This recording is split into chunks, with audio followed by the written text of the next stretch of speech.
Last night, my girlfriend was complaining that I never listen to her, or something like that.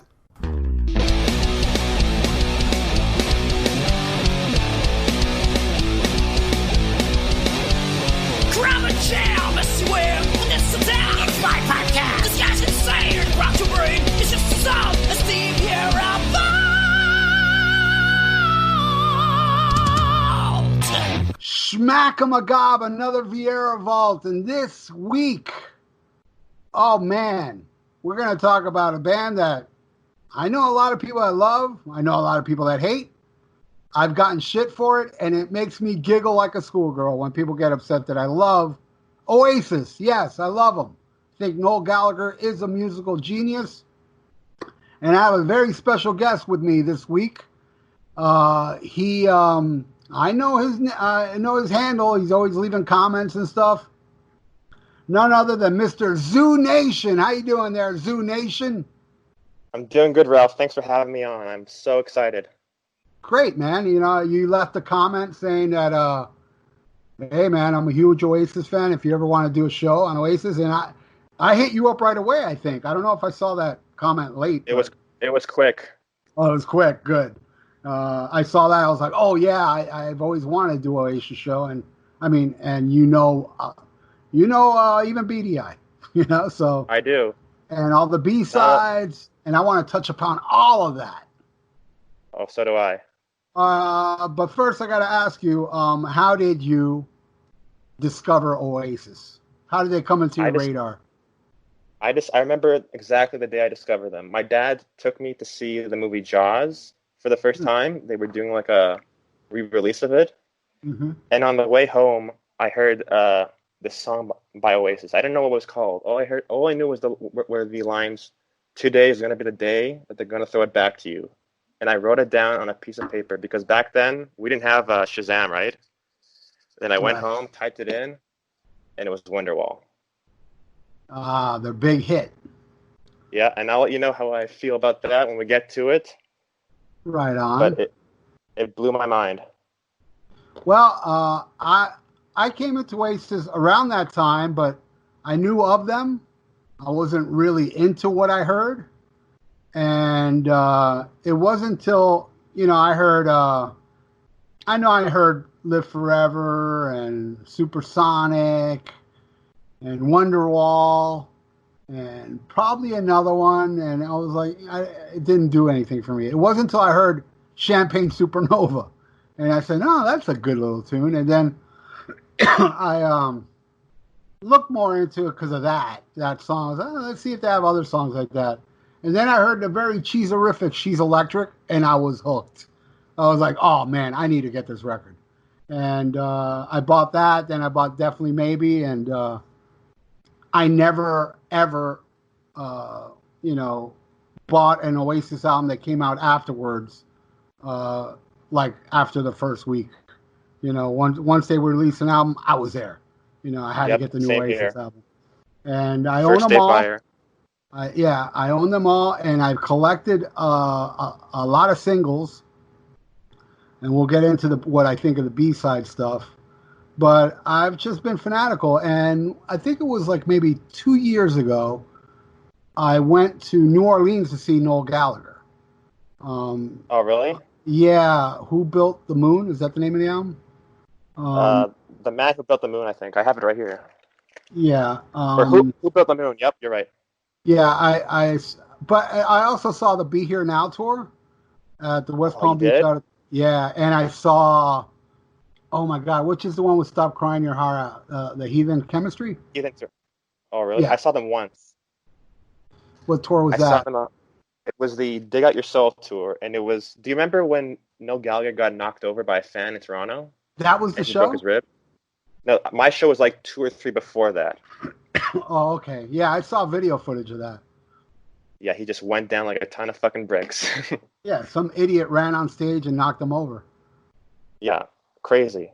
Yeah. Well, I'll tell you when we get to it. Well, I might as well tell you now. There are times, dude, I ain't gonna lie. There are times that Liam's voice annoys me. And then there's times, and I'll mention the songs, that it's just magic. Yeah. So, but I'm more of a Noel guy. And I when I saw the Heathen Chemistry tour, um, they came out. They opened with I think the Hindu Times or something. Then Liam threw his tambourine, walked off stage, then came back, and he's like, "Sorry, I can't sing. My throat's fucked up," and he left. And Noel sang the whole song, and I was like, "Oh, this is awesome!" You know? It's just like when he did the MTV Unplugged, and he said, "Oh, I couldn't sing. My throat's so fucked up." And then Noel goes and sings the whole set, lead, and then he's up on the fucking balcony drinking and heckling his own band. Yeah, yeah, yeah. It's fucking crazy. That was hilarious. But Yeah, go ahead. I also prefer Noel's vocals also. Like he's got such a soulful voice compared to his Love brother, his which is kind of voice. nasally. Love it. Yeah, and sometimes it worked. Worked really good. And then there's Oh, sometimes I'm like, yeah, you know. I kind of equate it to The Who. Like, I love Roger Daltrey's voice, but Pete Townshend's voice is my favorite when he sings. It's just Oh smooth. yeah, what a great voice he's got too. Yeah, that's a good analysis there. But yeah, so that night at it was Pompano Beach Amphitheater. They did the whole set, but there was some songs I guess they didn't play, and it was like improv, and Noel played One Way Road, which was Oh, man. oh my, and it's on YouTube, like the audio of it. You type in One Is Way it? Road, yeah, One Way Road, Pompano Beach Amphitheater, and you got Well, Noel doing One Way Road. Yeah, and people were pissed. Like there was a lot of British people there. I didn't realize so many British people were from in South Florida, but it was a chant. Everybody's Liam's a twat, Liam's a twat, saying that, and I've been I to got to see Noel do "Stop Crying Your Heart Out" and a bunch of other songs that Liam sang, and it was fucking great. Lucky fucking bastard. Yeah, it was like, wow, while everybody's pissed, I was like, good. Fuck yeah, I get to see, Noel Gallagher do the whole set. But Yeah, I've been to but, the UK, and like Oasis is like revered there so much. I think even more so than the Beatles. yeah, I Just a mean, little bit. look at like the Wembley Stadium footage. I mean, those guys were megastars. Yeah, they do like I don't know, like when you saw them, were they doing arenas or amphitheaters? Well, the first that last one I'm talking about was an amphitheater, Pompano Beach Okay. Amphitheater. But Be Here Now was at the West Palm Beach Auditorium, which is a mid-sized arena. I wouldn't say it's like a huge arena, but it's not small. It is an arena. It's just not Yeah, like because gigantic I don't arena. think they had like the success they should have had in America. No, they Because didn't. they Yeah. they had the songs to back it up for sure. Like so many other songs should have been hits, like number one hits. Oh yeah. No, plenty of them. A shitload of them. And some of their B-sides could have been number one hits, but we'll get into that Oh later. man, yeah, But we're like gonna even go during with the the debut. Go ahead. or let's even like during the landscape when they came out, like music was so different back then. You had grunge, metal was kind of coming to a halt a little bit. Yeah. Hip hop was starting to become popular. They just came out like at such a different time. Yeah, and they called it Brit pop, I think, or Brit rock, or something Yep. like that. And but my God, and I believe Liam's voice is more acceptable in Europe. I think and maybe that's probably and also which I love, by the way, but their attitude turned a lot of. I mean, I know so many people. Oh, fuck them guys, those cocky assholes, this and that. And I'm like, I love that about them. They're such assholes. They were They, like the last great kind of dangerous rock band, I think. Yeah, they were like, kind of the Pistols like. They just didn't give a fuck. And Noel running Yep. around saying, we're the greatest band in the world. And that would turn a lot of Americans off, and I think Yeah, that did them more damage. Liam has that kind of like Johnny Ron quality in his voice too, a little bit, I think. Yeah. Yeah, yeah. It's snotty. He's a snotty singer. Yeah, just does not Well, give two fucks about anything. yeah. And he just does what he does, and Liam and Noel was always cocky in interviews and I've watched so many interviews on YouTube and just laugh my ass off because he's so They're the funny. best rock interviews next to Johnny Rotten because Yeah. they're just so unfiltered. Yeah, they just And don't so give a fuck. And I they love that, don't. but a lot of people don't. A lot of people were turned off by, oh, well, or the Beatles ripoff. Yeah, they borrow a bit here, blatant little ripoffs of the Beatles. On some songs like "She's Electric," it ends like a little help from my friends. But for the most part, it's just rock and roll, man. You know. Yeah. Well, sorry, they can't be like Paul Stanley and script everything they say in Oh interviews. God, yeah, no. Uh, Don't get me started on what I consider the worst front man in history. oh, Um, I agree 100%. Good performer, man, but when he talks in the mic, Jesus Christ, man, it's like, Oh, and so many people, he's the best front man. I'm like, are you on acid? I mean, seriously. he But sounds like he guard razor blades. yeah, but let's go back to the very first Oasis album Let's do it. called "Definitely Maybe," which is a classic considered by most as their best album.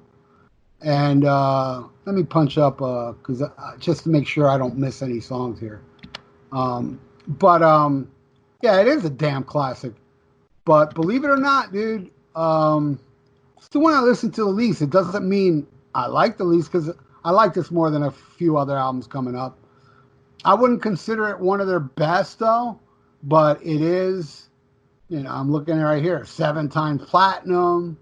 Shit, the next album even sold more, but still, there's some great moments on this album. I love the whole album, I really do. But Live Forever, Supersonic, and Slide Away is another one I really love off this album. And these are songs that I heard and didn't really catch me at first. It wasn't until the next album that I went back and bought this album, and I'm like, yeah, this is a great album. And I had nothing to measure it by because back then they only had 2 albums. So the albums that came later, which most people are like, they sucked after the first 2 albums. A lot of those albums I prefer over this album, but I do love and I do love this album, and I wish I could have caught on them because they did come down here. I forgot with who. They came down. There was like a package shit, and I think it was at the same place at Pompano Beach, and I didn't go because I wasn't into them then, and I regret it now. But hey, at least I got to see them twice. But I think it's a great album, heralded as one of the greatest debut albums ever, one of the best albums of the '90s, and that's what I think of it. What do you think of Definitely Maybe? I think it's a really strong debut. Like, if you compare it to other debuts, it's up there with like the Appetites, with the Maidens. It's just super strong songwriting. Every song, I think I don't like 2 songs off this album. I don't like Bring It On Down and Digsy's Diner. Yeah, I those are just the think two those are kind of songs. throwaway tracks. Yeah, I feel the same way. But if you have the vinyl version like I do, they have a bonus song, which is the sad song, and that's such an amazing song. It's probably Noel's first vocal on an album, I think, It is, and it's actually. just, to quote you, it's gorgeous. It's a I gorgeous song. have that vinyl. I wonder if it's on there. I bought the later pressings of this. I Um, bought an original on eBay for $50. wow. I wonder if Sad Song is on my version. I guess I'll It check should later. be, But yeah, I'm but very well aware of it, and I know Whatever was a big hit, and that was a B-side from here. it Uh, was. yeah, I'm looking at it But now. Whatever was on the Mexican edition version. Sad Song was on the Japanese, and Cloudburst was on the Japanese as well. nice. But my favorite song on here has to be Columbia. I just love the vibe and the Mm, groove and the way it starts. There's not really like a guitar solo. It's just kind of one riff repeated right. over and over. It's amazing. The lyrics are great. Yeah. I can't tell you what I feel because the way and the vibe of it, it's a good continuing flow. Right. One of the strongest qualities that Noel has is the melodies that he writes against the counter melodies that he plays on the guitar. Like, it's just, they connect so well with each other. It's so much like Lennon McCartney in a way, Right. Yeah. Which they idolize. of course. Uh, And there's going to be instances in the catalog where I think they outdo the Beatles, in my opinion. okay. I mean, Yeah. But I'm not here to bash Oasis. I love Oasis. I'm more of a Beatles guy, but but Oasis is up there as far as songwriting. I mean, Noel did alone for the not most part, but a lot of those Beatles songs were Lennon and McCartney, but a lot weren't. But they were still called Lennon and McCartney. You know what I mean? Right. But if I was to pick a favorite, I think I'd probably be a little trendy and pick one of the singles, and I'd probably say "Live Forever." And that's a great song too. I love his delivery. See, here's one of the songs where Liam's it's tailor made for Liam. You know, I just love the way. Did you know they recorded this album twice? No, I did not. You know, I have the documentary of this album. I should watch it again. They probably mentioned it on there, didn't they? Yeah, it's on YouTube. Okay, because I have a DVD that, well, some special, I don't know what the fuck it is. It came in a DVD case, and it was an anniversary edition. I think it's the 20th anniversary. Yeah, and it brought a documentary on it, and I got to watch it again. Yeah, because the first time they did it, they thought it was too clean sounding, and they didn't get the feeling of the room and them as a band recording. So then they went in again, recorded it in like 2 weeks, and then that's the album they put out. Oh, wow. Did not know that. I wonder if we can ever hear that other version one day.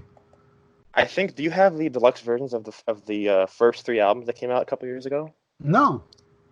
Oh, man, it's got like 3 discs, all the B-sides, all the bonus tracks, a lot of demos of just Noel singing the songs. It's great. You got to get it.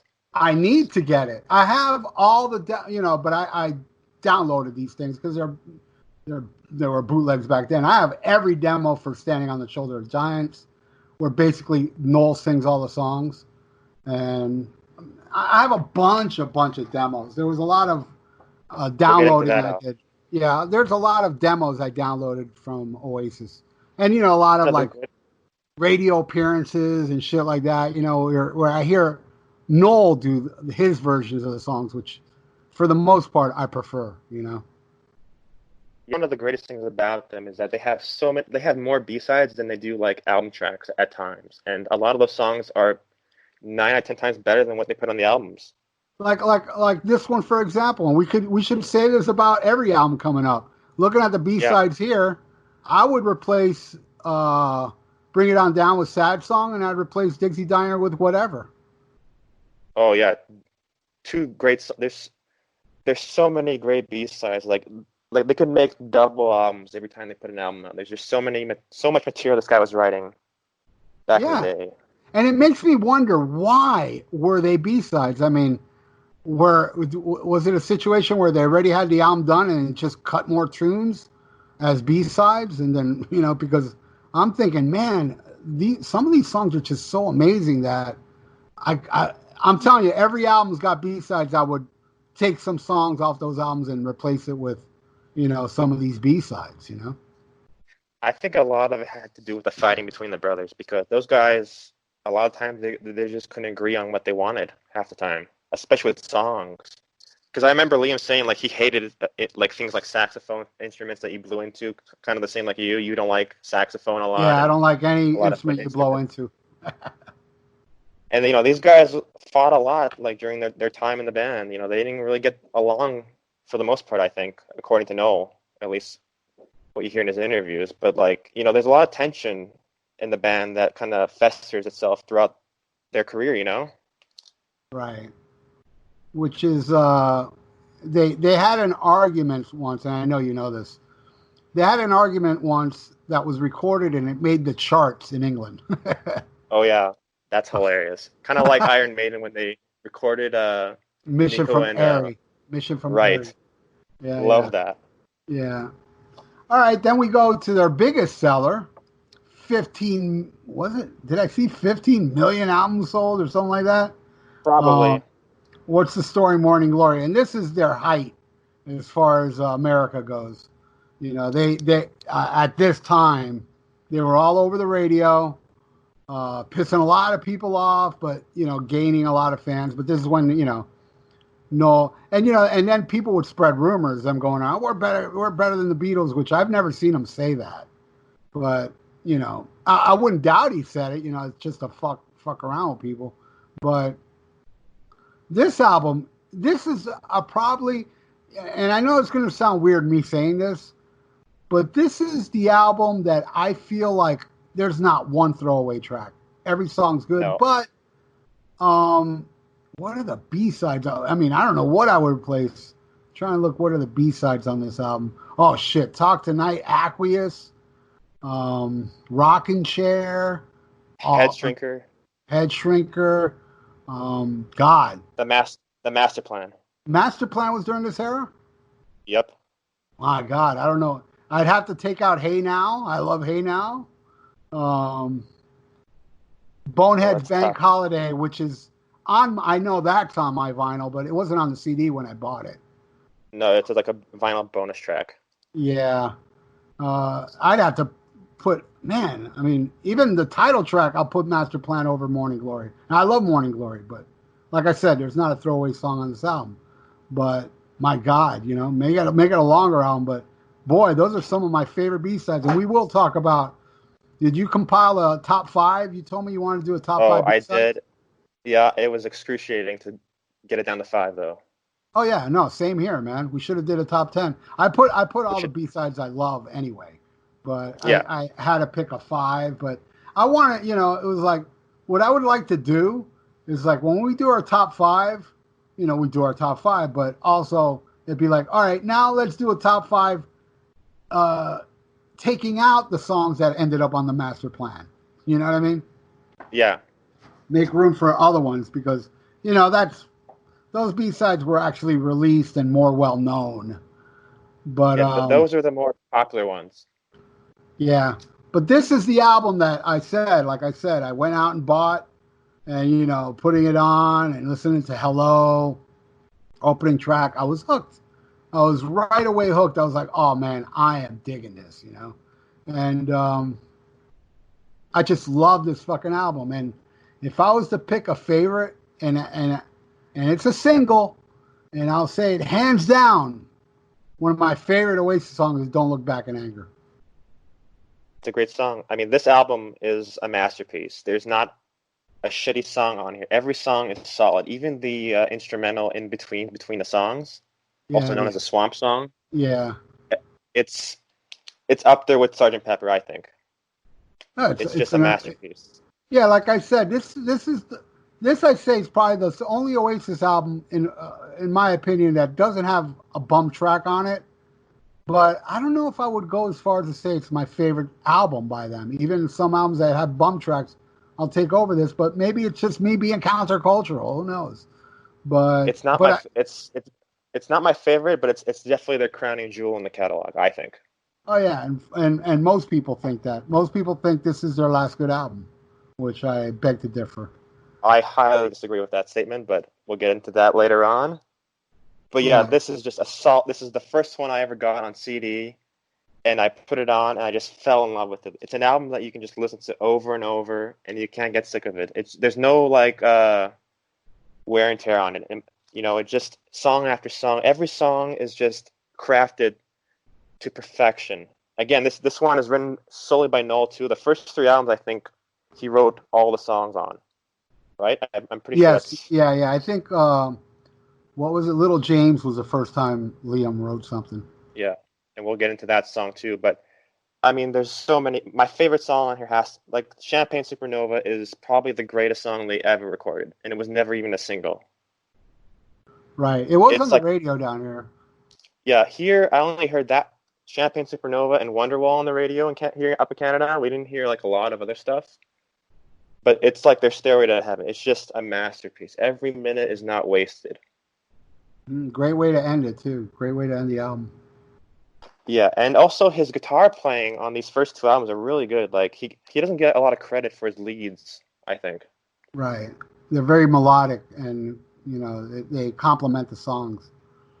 Right, and it's just very dirty and just overdriven, doesn't give a fuck. Like, you can hear mistakes, too. Like, these albums aren't perfect. Like, right. The first 3 albums, they kind of sound like Born Again. Like, the mixes are just so fucking whack. I don't even know. A very close second favorite of mine on here would be Some Might Say. There's just something about that song I fucking love that. Love the hell out of that song. if I take out Champagne Supernova, my favorite cut has to be She's Electric. I love the Beatles' influence on that. It's what hooked that this.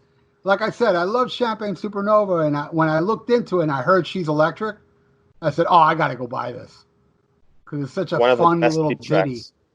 Yeah. Huh? Yeah. It's a deep track on here, and it's just a fun ditty. I just love it, you know.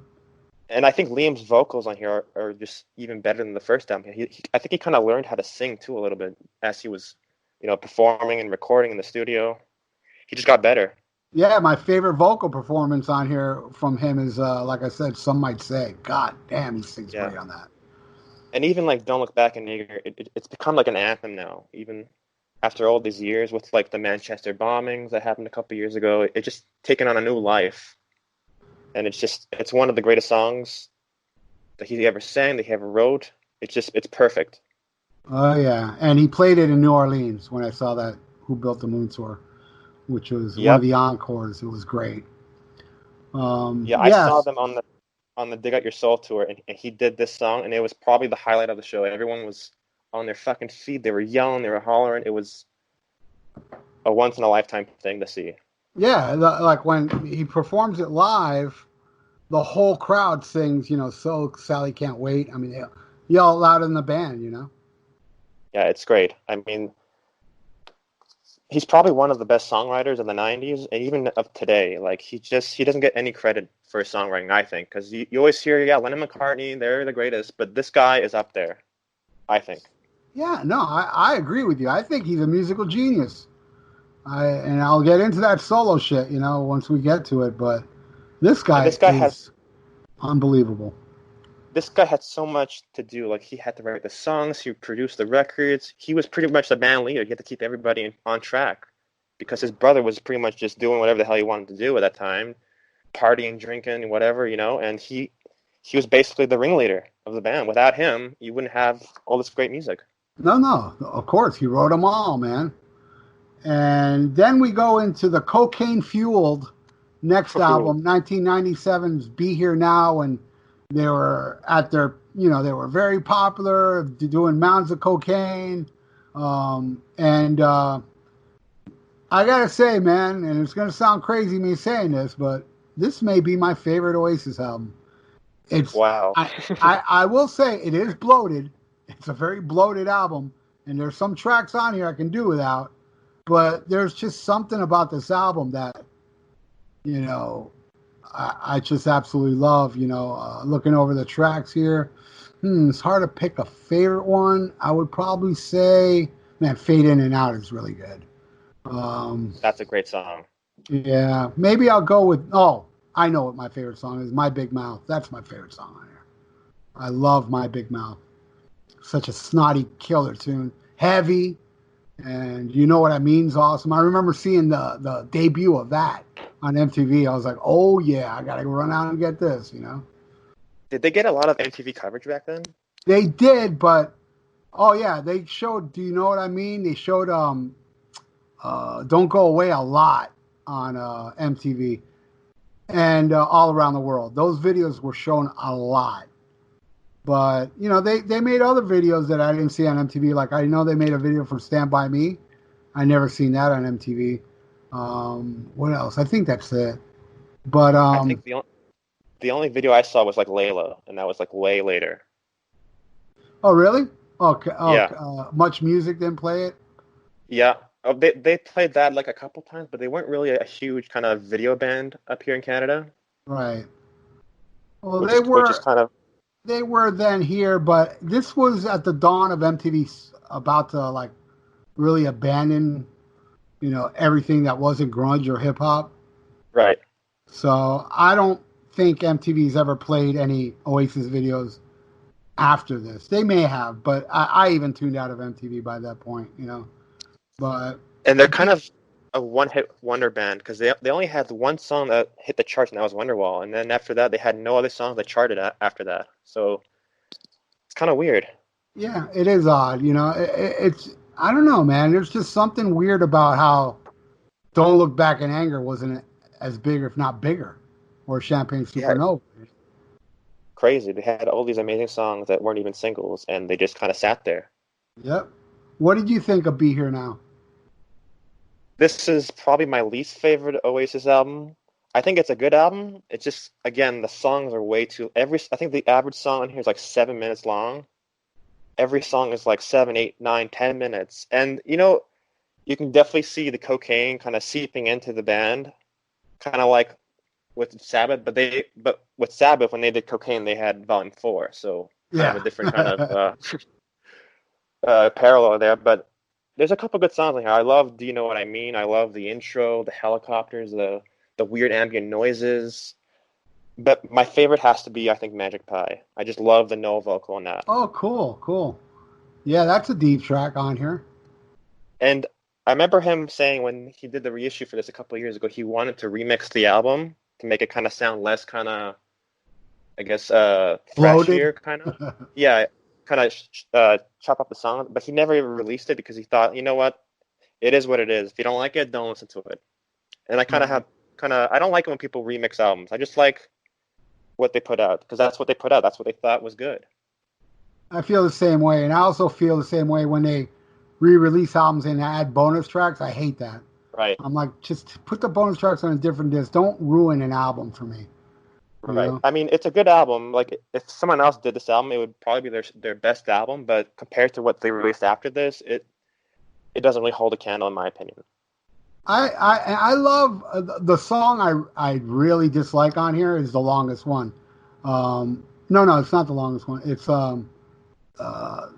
7 minutes long though. It's called "It's Getting Better, Man," and that one's very loved.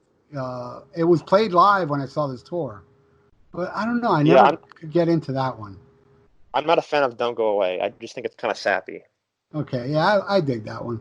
But I love a good ballad though. I'm not anti-ballad. That song's never really hit it for me. And also Johnny Depp plays a guitar solo on I think Fade In Fade Out.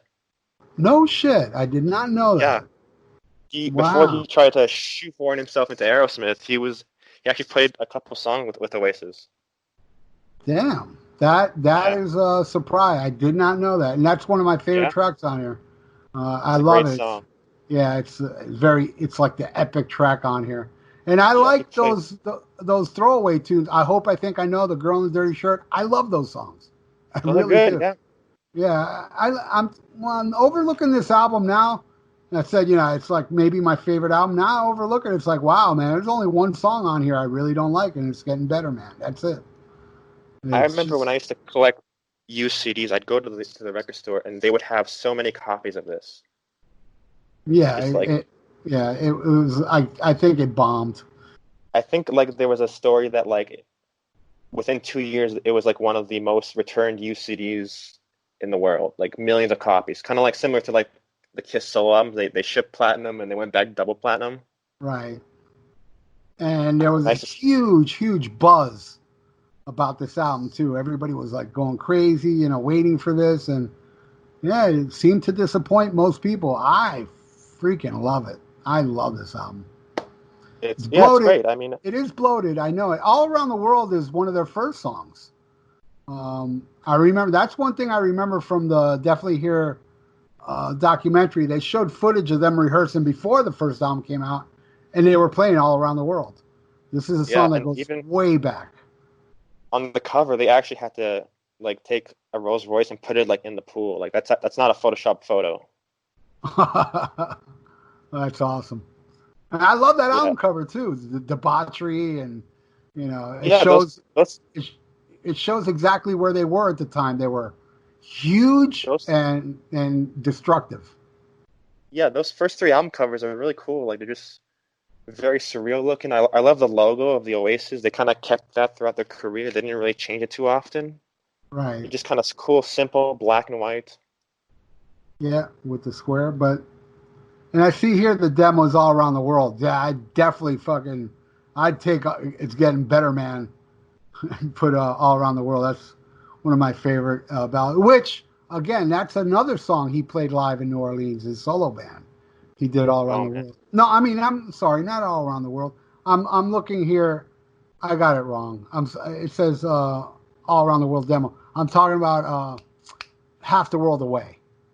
That song. Oh, That's a great Yeah, song too. yeah. That he did that in New Orleans, which was amazing. Actually, on the reissue, there's a whole bonus disc called the Mystique Sessions, and it's Noel Gallagher singing the whole album, just him demoing all the songs. And I think it's better than the actual album, in my opinion, because it just kind of stripped down his voice. Again, it's like butter. It's so smooth, and it just really brings the songs to life, in my opinion. Well, when we're done that, when we're done with this episode, I'm ordering all these. Because I'm You got looking it, at man. it now. I'm looking at the Mystique Sessions, which is disc 3, disc 2, the B-sides and demos, which are, oh man, there's so many great B-sides on this one. Wow. So many. One of my Yeah. favorites is Fade Away, the Yeah, acoustic Fade version. Away. Love that. I love the Fame, Flashbacks, Going Nowhere. My God, there's some He does great. Heroes by Bowie. I love that version of Heroes. Yeah, it's great. He does Help. He does quite a few Beatles covers. Is that on here? I think so, yeah. He does like Help. I think it's like live at like a radio Yes, station. yeah, live in LA. I see it. Yeah. I Yeah. don't know the song Setting Sun. I see that. Well, there's a few things I don't know Setting Sun. I don't know If We Shadows. I don't know those songs. I know Actually, everything else. I think Setting Sun was a song that he gave to the Chemical Brothers, and then he used that song later on a second solo album because he couldn't finish it. Was it I could be released wrong. on Remember Yesterday? Yeah, it's on there. Wow. Well, I gotta go And look at that. I'll tell you which song that is. Oh, you changed the title. Yeah. Okay, that's why, because I don't know this song, Setting Sun. Then they released a collection of B-sides called The Master Plan, which Yep. is awesome. I mean, this is really good stuff, and some of these are up there. My favorite Oasis song, like Aqueous, Under the Sky, Talk Tonight, Going Nowhere. Stay Young is such a happy, feel-good tune. Half the World Away. And, of course, the masterpiece, The Master Plan. I mean, Right. This is an amazing collection of B-sides. Though I will say, I mean, they have other B-sides that I scratch my head why they weren't added. And, like, they add I Am the Walrus instead of, like, putting something original. I don't know. Cigarettes in Hell was out by this point. I'm not even sure. I think that's on the first album. Yeah, that's a good B-side. It's not on And here. Yeah, it is. I would have put that on here instead of I Am the Walrus. But Yeah, I'm not a fan of I Am the Walrus too much. I think that's my least favorite on this album. yeah, it's kind of too dirty sounding to me. Yeah, Beatles songs, they're tough to cover. I mean, they could be a real hit or miss. Right. I don't remember liking Listen Up that much either. Yeah, that's another kind of lesser favorite on this album too. So I'm sure I can find other B-sides I would have thrown on here instead of those songs. But I like It's Good to Be Free, Head Shrinker, Fade Swamp Away. Song. Swamp Song. Fade Away I don't remember liking too much either, to be honest with you. I prefer the acoustic version they did for this charity album, and that's with Noel singing and lead vocals on that version. Mm-hmm. That's a really good version. I haven't heard that, but You got it. yeah, I have every one of these vinyls. So do I. I'm looking at them right now. Yeah, I don't have them near me, but yeah, I ended up buying, but I got these not when they were released. I bought the CDs when they were released because I didn't really know. Because back in these days, in the 90s and early 2000s, I wasn't even, I wouldn't look into it to see if they released them on vinyl. I just would buy the CDs because the vinyls were kind of scarce back then. Yeah, and a lot of the times they were just UK pressings too. You can only buy them in the UK. All right, yeah. So now you can buy them here, It's great. I have a local record store that has them. That's where I bought them. Nice. Yeah. I bought all the Oasis albums there except for the last one. That one I had to order. But I can't think of another band apart from the Beatles where the B-sides are just as good as the album cuts. Like the quality that they put in their songs is amazing. It's mesmerizing how many songs this guy could churn out per album, All right, then we go to their next studio album, which was released in 2000. It's called Standing on the Shoulder of Giants. I'll let you go first on this one. What do you think of this one, Bill? This one is my favorite Oasis album by far. By far? I think it's by far. I think it's a brilliant album. I love the psychedelic kind of tones that it has. I think that the playing is amazing. But there's one song on here that I think is the worst Oasis song that they ever released. I'd like to hear what song that is. And that is Little James. I think that's a Liam fucking song. turd. It is so bad. I would rather... It makes Read My Body sound like Stairway to Heaven. That's how bad it is. Wow. Yeah. Ouch. I can't stand it. Every time I put it on, I have to like just skip it. It's just so bad. It's so corny. I mean, one of the worst things anybody can do is write a song about their kids. I hate that when artists do that. It's just so pretentious. Have you heard Brandon by Motley Crue? It makes Brandon sound like fucking whole lot of love, you know? Okay, let's not get crazy here, Zoonation. I can't stand it. I mean, maybe apart from Thin Lizzy's Sarah, that's not a bad song. It's still kind of... I love that one. I love it. I used to hate that song, but I love it now. There's something about it I love. But this is just an amazing... It's probably their best produced album, in my opinion, out of everything that's come out. I love the cover. I love how, like, on the cover, if you look closely, you can see the band, like, on one of the buildings. I did not know that. Really? Yeah, I didn't know that for the longest time. It's a cover of New York City, and you can see the Empire State Building. You can see the World Trade Center is kind of, I guess, towards the south part of the island. It's just a cool cover, and there's so many great songs on here. I think my favorite has to be Where Did It All Go Wrong? I just love the Noel vocals again. Funny you say that. But I think what's even better than this album is the demos for this album. Which I have, all sung by Noel. All by Noel. I think that's even better. Like his voice just suits. Is that on the deluxe edition? So far, they haven't done any reissues after Be Here Now. Oh, okay. For some reason, so I'm waiting for that one. Oh man, yeah. Well, I do have them. You know, I ended up downloading. I have them too. But and it's got one of the greatest instrumentals too, "Fucking in the Bushes." I just love the way it's structured, the weird sound effects, the vocal, the different clips from like I think Politicians in the UK. It's an amazing instrumental. The guitar solo is great. It's not by Noel either. It's by his engineer, who is, I think he's on the gatefold of Chasing Yesterday. Do you have the vinyl for that? Yes, I do. Yeah, he's one of the two guys in there, and it's a blistering guitar solo. It's just fucking dirty and mean, and one of the great instrumentals. That's how they opened up the concerts too after this album came out. They would play Fucking in the Bushes. That Pompano Beach, I remember they played over the PA. They didn't actually perform. Yeah, they just played it over the PA. And one of the things that I don't like about Oasis is the way they perform, because they would just kind of stand there like statues. I wish they would be a little more animated when they were doing their gigs. I don't know, like Liam would sit there with his hands behind his back for the whole show. Compared to other live acts, I just wish they would just kind of move around, get into it a bit more. But again, that's kind of like the British kind of, sourpuss look they had all the time.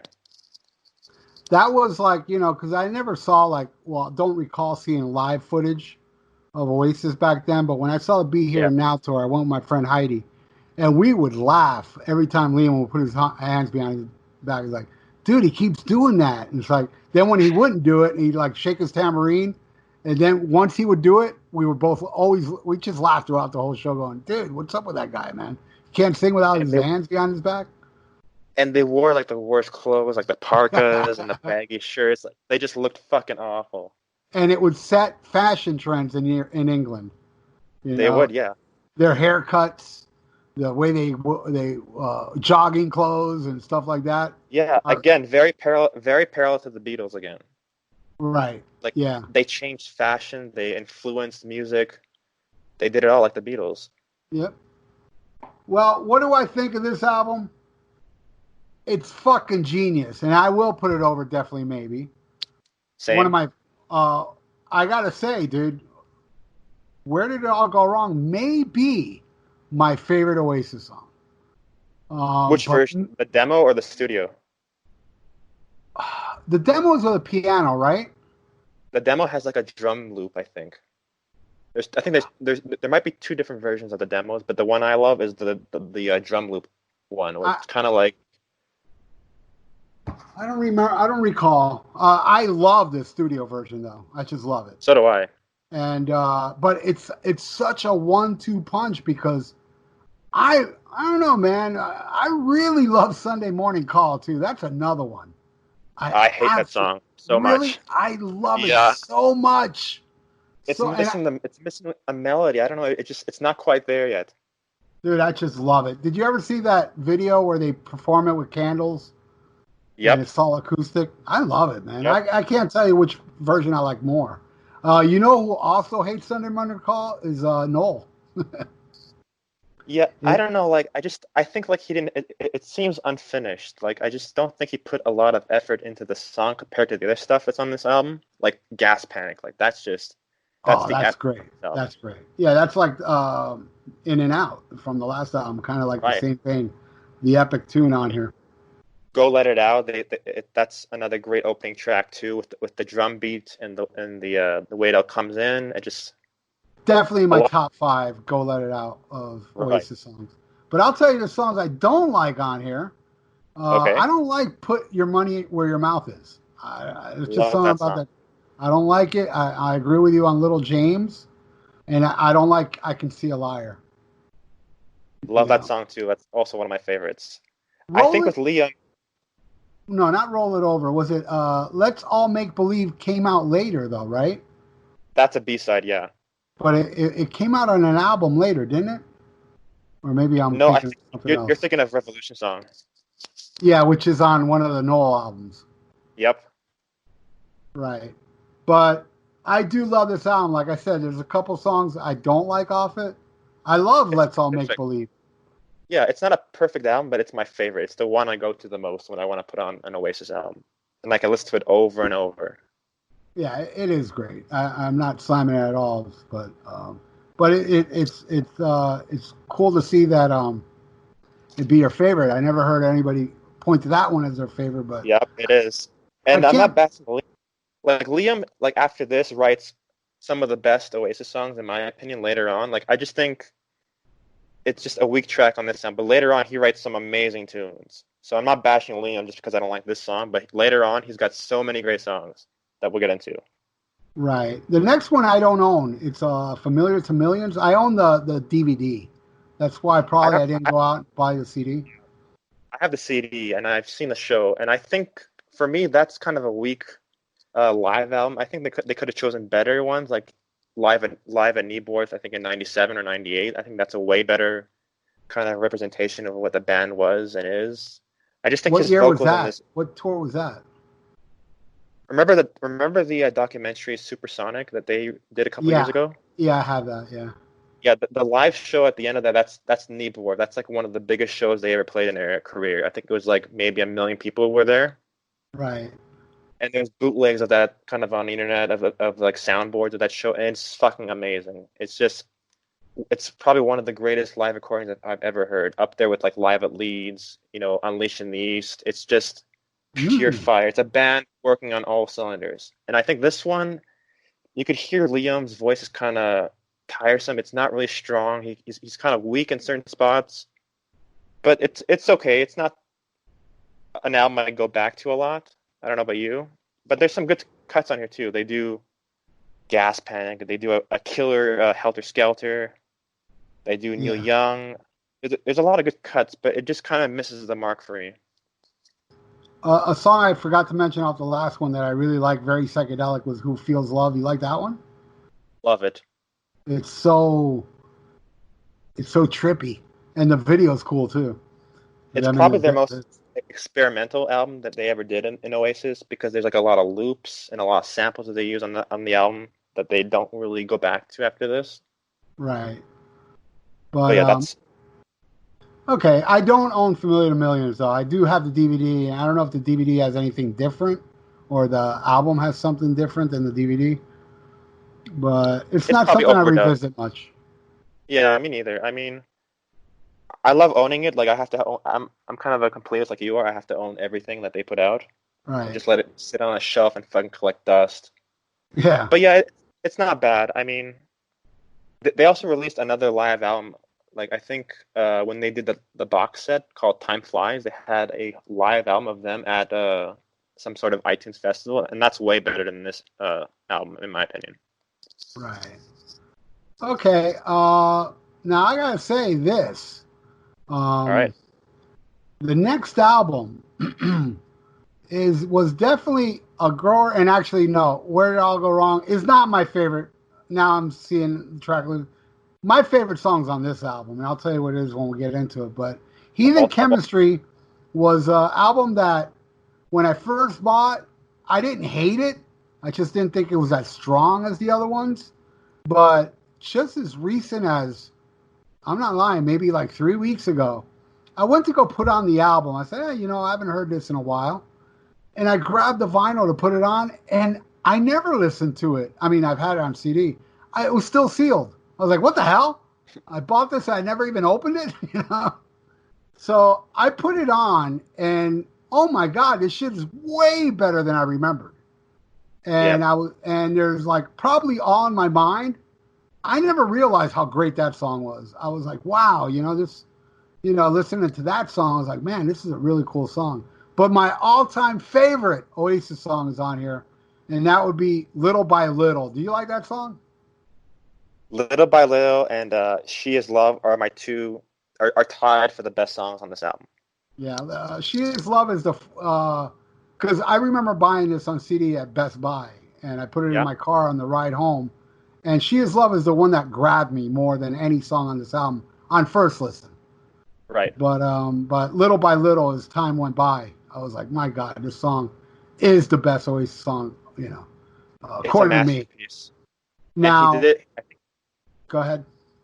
I think he did it on the last solo tour that you saw, right? I think he He sure pulled it did. out, and I think it was like probably the biggest response I've ever seen for a song that he's ever recorded. Mm. It's just. I mean, I'm like, man, really? They stopped making good music after the second album? Really? No way. But And like, and even like Liam has a lot of really good. This is when he really kicks it into high gear, in my opinion. I think like Songbird is one. It's probably the greatest song he ever written in Oasis. I think Better Man is a really great album close. It's really fucking dirty and grungy, just kind of just in your face.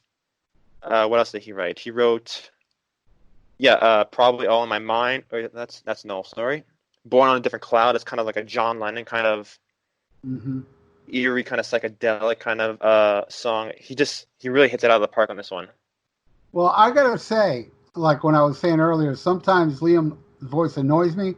I think Yeah, his greatest vocal performance, and I may be alone on this one, is Stop Crying Your Heart Out. There's just something about the way he delivers that song that I really can't argue gets with to me. that. Yeah, It's I would just agree such too. amazing song.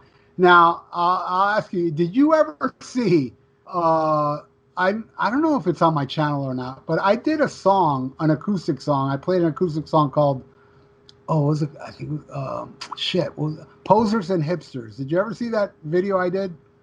Was it for the Uh, combat song? no, it was actually me at home fucking around with my guitar, and I filmed myself. I'll send you. I don't Yeah, know. Just look for it. Dr. Fuck Posers and Hipsters. It's a I total probably. ripoff of You Got the Heart of a Star, Oh, from nice. which is a B side. But I took that song and changed the lyrics to Posers and Hipsters. And there was only one guy online that caught on, going, "Hey, that sounds kind of like that." I was like, "Wow," because it's a B side. I didn't think nobody would catch on. Yeah, But a yeah. lot a lot of people say this is the worst Oasis album. Oh, I, People I that disagree. I disagree. I'll tell you my worst. We'll get to my okay, worst, which all has right, one of my favorite Oasis songs on it. yeah, Um, but you know what? I got to revisit it because um, this one I like way more than I did back then. You know, yeah, Hung in a Bad Place. I mean, yeah, I love Songbird. I think that's a great, great song. And this is the first time. This is the first time they have a new like they changed the lineup an album ago, and this is like the last lineup they stuck with until the end. right, that's true. Yeah, with Andy Bell and And Gem Archer, yeah, and and they start writing songs too on later albums, which aren't as good as the Noel or Liam songs, but they're not bad. I mean, I don't know why he let them. Like the reason he said he let them write songs because he couldn't come up with like he didn't want to do all the work again because this guy's doing like a lot of work. He's doing a hefty load of all the writing, all the producing. So I think he got kind of lazy towards the end, Noel. But right. he was still putting out pretty good quality songs, which we'll get into. Oh yeah, like some of my favorite songs from the next ones.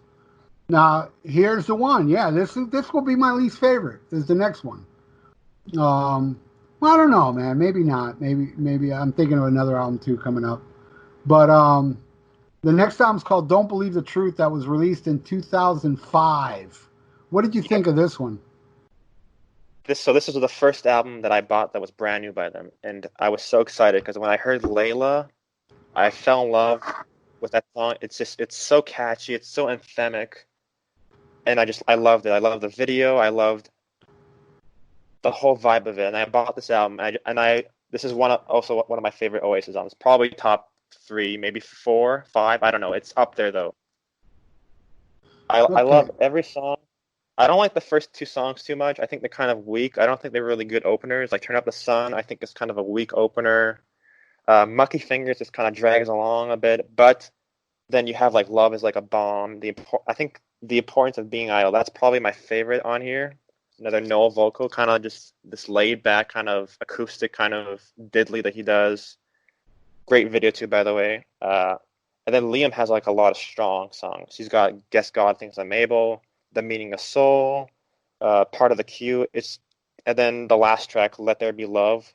It's kind of a ripoff of Stop Crying Your Heart Out, but it's good. It's just as good as Stop Crying Your Heart Out. Not as. I mean, I think they're kind of similar. I think they're just kind of ripoffs of each other. Right. But yeah, I Well, love this album so much. it's something I need to revisit because one of my all-time favorite Oasis songs, like I was saying, is on this album. It's your favorite off it. Importance of Being Idle. And he played that in New Orleans. That was also on the set list that night. What a great, great song. It's just such a cool little vibe to it. That dun, da, da, da, da, da, then the quiet little acoustic thing. The video is amazing. I guess that guy's a famous actor. I don't know. Yeah, I think he was in Notting Hill. I don't know. He's kind of like a B actor. Okay, because I'm not hip to pop culture. I thought he may have been more famous than that. But it's black and white. It's a great video. Yeah, with the coffin and the dancing and all that shit. Really good stuff. And I remember liking Love Like a Bomb and Lila, really great tune. But yeah, I gotta revisit because I'm looking at these tracks and I'm like, I kind of don't remember Guess God Thinks I'm Able or Part of the Queue. I think Keep the Dream Alive is another one I liked off it. Not quite sure if I think Bell Will Ring. I remember I liked that one. Yeah. There's a great video of Liam doing an acoustic version of Guess God Thinks I'm Able with him and Archer, and it's amazing. You have to watch that when you get the chance. I will. Him playing acoustic? It's him singing, and then I think it's Gem playing acoustic guitar, from what I remember, yeah. But it's an amazing performance. It's just really delicate, just really beautiful, kind of a really great vocal. He doesn't get a lot of credit for his vocals sometimes, but like when he hits the mark, he fucking hits the mark. Yeah. He did like Stop Crying Your Heart. There's something about Stop Crying Your Heart Out. The way he delivers that song, it's almost like an instrument. How just the voice. Is just unbelievably good. From a guy that annoys the hell out of me, he surprises me a lot. But I do prefer the demo to Stop Crying Your Heart Out, though. I think Noel does a better job of emoting that emotion in the song because I think he does like a lot of the vocal guides for him to kind of follow along where he wants those highs and lows. So that's why I love his demos because like he writes all the songs, so he knows what he wants out of the songs. He knows what he wants to feel when you hear it, and that's one of the reasons why I love his vocals. Yeah, I And don't think I've heard that demo. I know I have some that's, demos from later stuff, but I don't think I've heard that one. I got to check that out. it's Um, pretty good. He talks about how he wrote most of this album in his kitchen table. He would just go there in the morning, write his songs on his guitar, and then they would just come out within 5 or 10 minutes. Like, who does that? right. The next one I don't own. It's called "Stop the You don't? Clocks," which is, I guess, greatest hits. Yep, I don't I own really. that too. Yeah, I don't know why. I guess I saw it and I saw there ain't nothing new on here. And Um, this was the time when the song "Stop the Clocks," the demo got leaked online. Did you ever hear it? yes, "Stop the Clock," and I believe they even put it on one of the DVDs. Don't they have a DVD called "Stop the Clocks"? I remember they had a DVD called "Lord Don't Slow Me Down" because before this they released another single called "Lord Don't Slow Me Down." You know that song? I do, yes. Yeah, that's another. That was a single they released after the "Don't Believe the Truth," and that's another great song too with Noel on vocals. Another great video of them kind of doing live shots of them at stadiums. Hmm. But this is just like a basic greatest hits. I think there's a couple of bonus live tracks. Nothing too exciting. I mean, just another standard greatest hits with a couple Yeah, B-sides. yeah. B-sides that were on Master Plan, I'm looking at Yeah, now. So they were all really released at one point or another. So I didn't bother buying this one. So not it's a much great to kind talk of here. no, it's a great kind of starter kit if you want to get into Oasis. Oh yeah, yeah. This is good for your casual Oasis fan. To get them into it. Did you ever see the DVD that came with this? Though I think it's on YouTube. It's them kind of describing each of the songs. Him and Noel and Liam kind of sit together and they talk about each of the songs. No, that came with the CD. Yeah, I think it's called. Let me look. Yeah, it came as like a bonus kind of DVD, and it's them just being interviewed and talking about each song. It's hilarious. You got to watch it.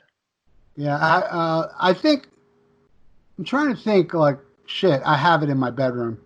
They released a DVD of all their videos. I think that's the one that's called "Stop the Clocks." I could be wrong, but that one it has commentary on the videos, and it's all Noel, and that's Oh, where that's Time Flies. That's the last thing they released after they broke up. okay, that's what I'm thinking of. That's where I found out Noel hates Sunday morning call during that video. He's like, "What the Yeah, hell? What the hell was I thinking writing this shit?"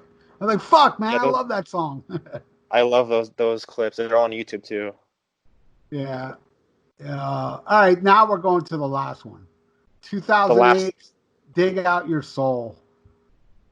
I Now remember this came. buying this at Target Yeah. because it had something extra, I think. Can't remember. Um, this is one,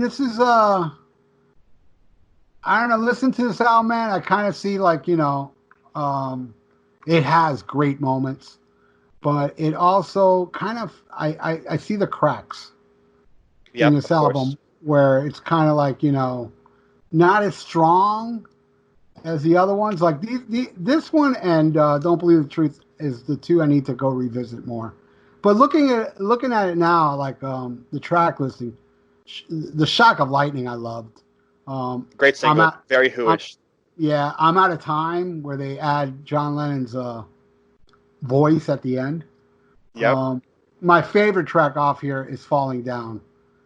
Same Love here. that song. Love, love, love that song. An And amazing vocal.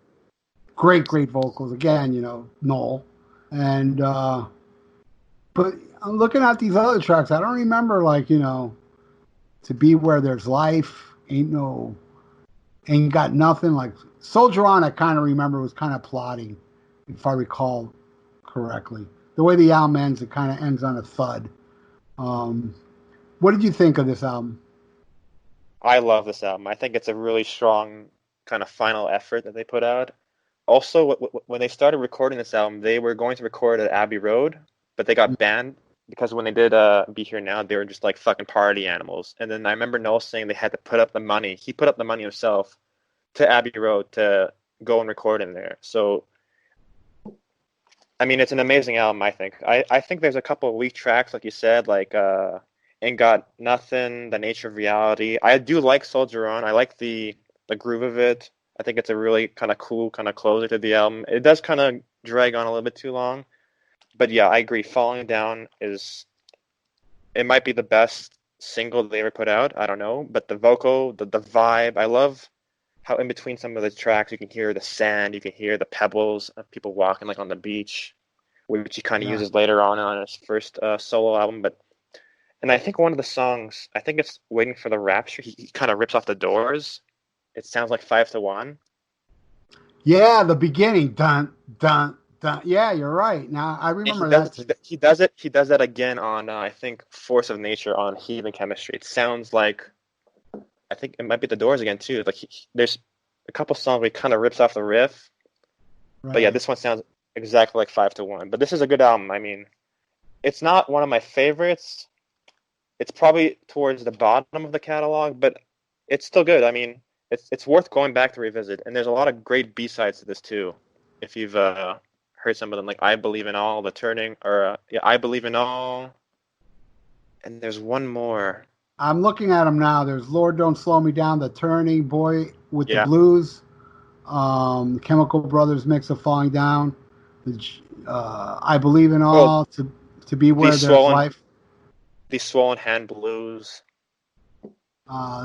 That's not on here. Well, I'm looking at Wikipedia. Sometimes they I fuck think up. it's on like one of the B-sides, on one of the singles. Sorry, but yeah, that's another song. There's a lot of great songs on here. I think it's a little mismatched. I mean, it probably would have been better if they took out a couple songs, kind of, because a lot of their albums are like 45, 50 minutes long. Like they don't have like a lot of short albums.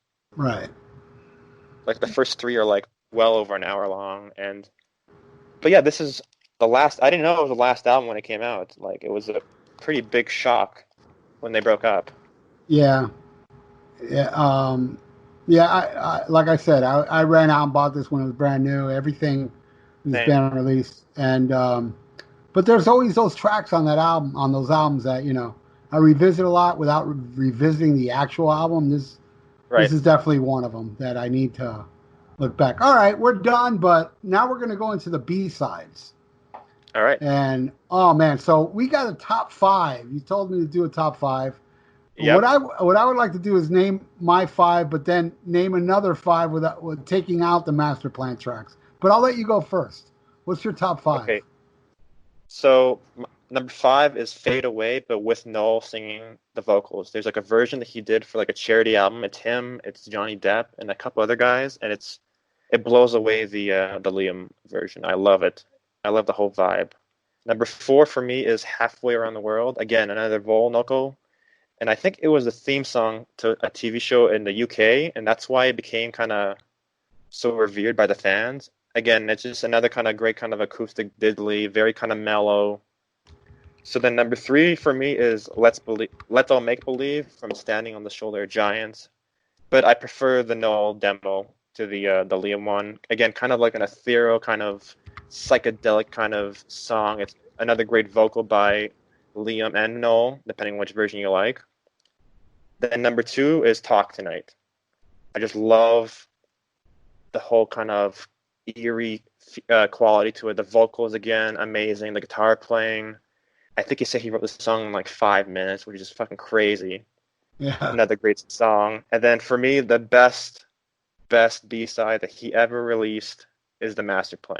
It's a masterpiece. It should have been on Morning Glory. It's just everything about it, the orchestration, the horns, the intro, the way it just kind of creeps in, and then the fucking chorus just hits you on the head like a hammer. It's just, again, it's so anthemic. This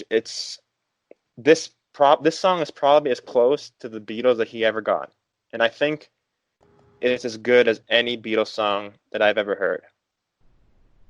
Right on. All right. Some of your list is on mine. Some's not. Yeah. Number 5, Half the World Away. That's on yours. Yep. Love.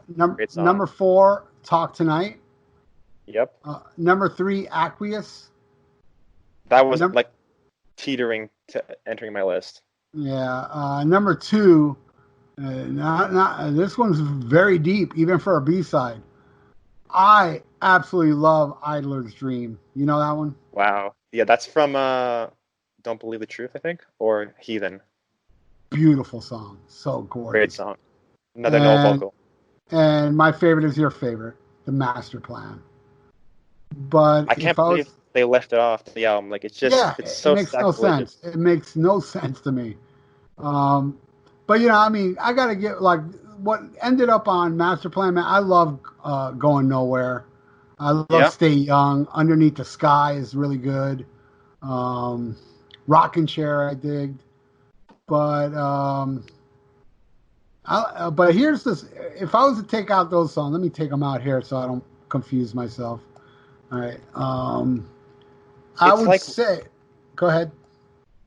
he once said something about, I think it was like Twisted Sister. It's like he had this diamond or gem in his pocket Yeah. and he never took it out. Like it just sat there, you know? Like if I had that song in my pocket, I would fucking like put it on every album. I would fucking like make it a single. I would sing it at every show, which he doesn't even sing. Like when they toured, they barely played the Master Plan. I don't even know why they didn't even put that in the set. It's crazy. Yeah. I don't think I've seen them play it. I gotta overlook that. I saw him That play it once during that show I saw. He played it once. And like Wow. nobody knew it. No one was into it. It was like, dude, what do you like, this is the greatest song ever. Yeah. And but these are tracks I would say.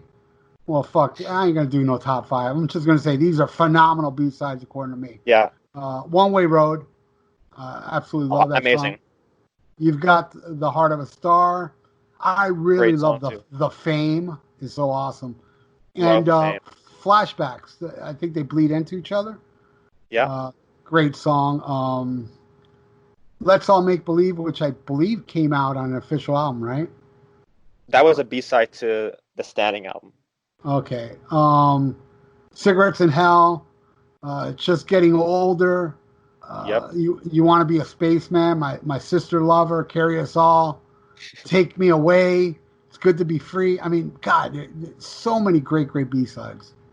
These are songs That that if other bands have, like they would have been superstars. Like Yeah, that would he be was their writing, best songs. it would. Yeah.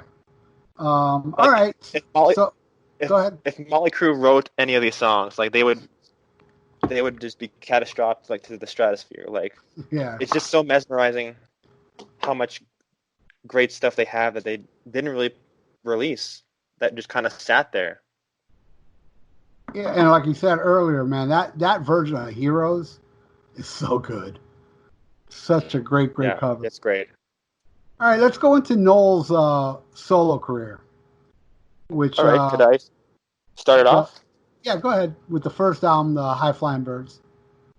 Okay, so that one came out in 2011, and I was super excited when he announced that he was doing a solo album. I remember he did like a press conference on YouTube.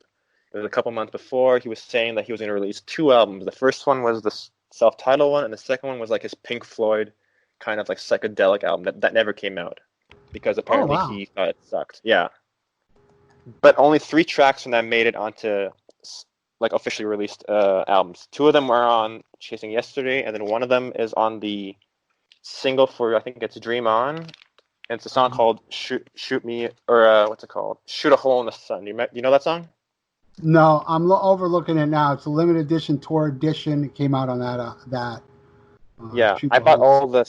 all the singles on vinyl when that first album came out, and I remember buying it. It was like November 2011. I bought the CD, I bought the vinyl, and that CD never ever left my car for like a good 3 years. I played it over and over, and there's not a bad song on the debut. I love every song.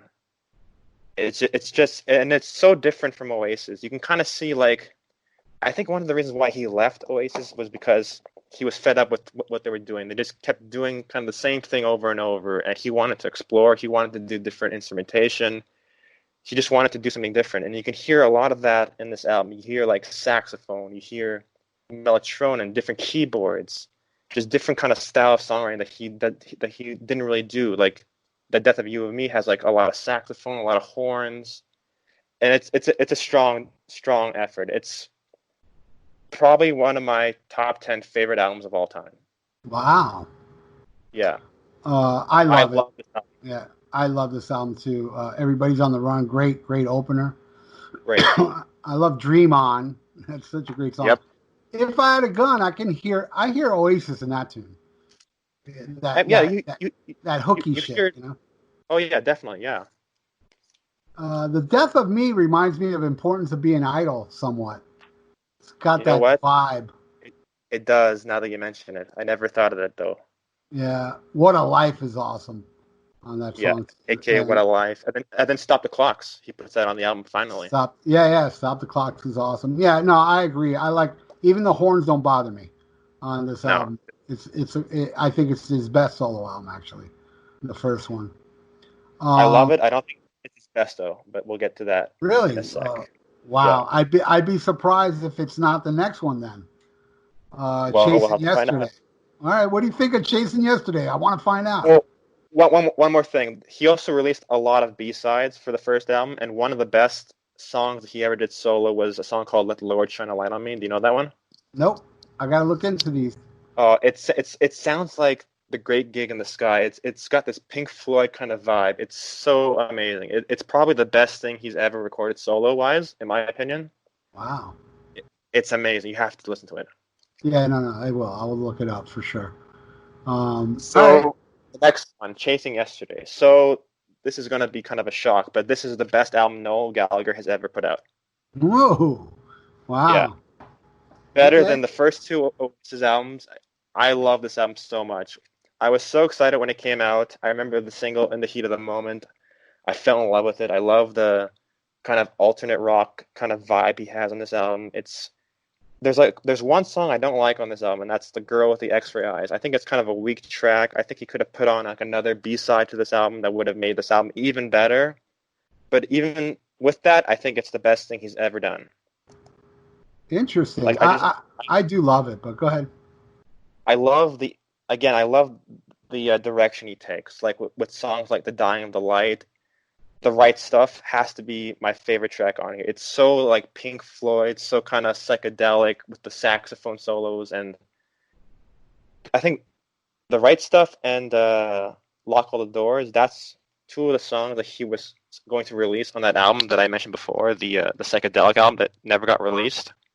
Right. And that's also the song that I mentioned before that it took him 20 years to finish, Lock All the Doors. He had the chorus, but he just never finished it. And then he finally put it out on this album. And again, it's one of my favorite tracks on here. It's just a solid piece of work. It's the best Oasis solo album that's ever been released, in my opinion. Well, I got to give it more listens, man. I'll tell you my favorite song on this one. Maybe, I don't know, I'd have to think about it. Maybe my favorite of Noel's solo stuff that I've heard so far is Ballad of Mighty Eye. That's a great one, too. Love that song. He played that in New Orleans, too, that song. The Mexican I liked a lot, too, off this one. Love it. Lock All the Doors is awesome. In the Heat of the Moment, Riverman.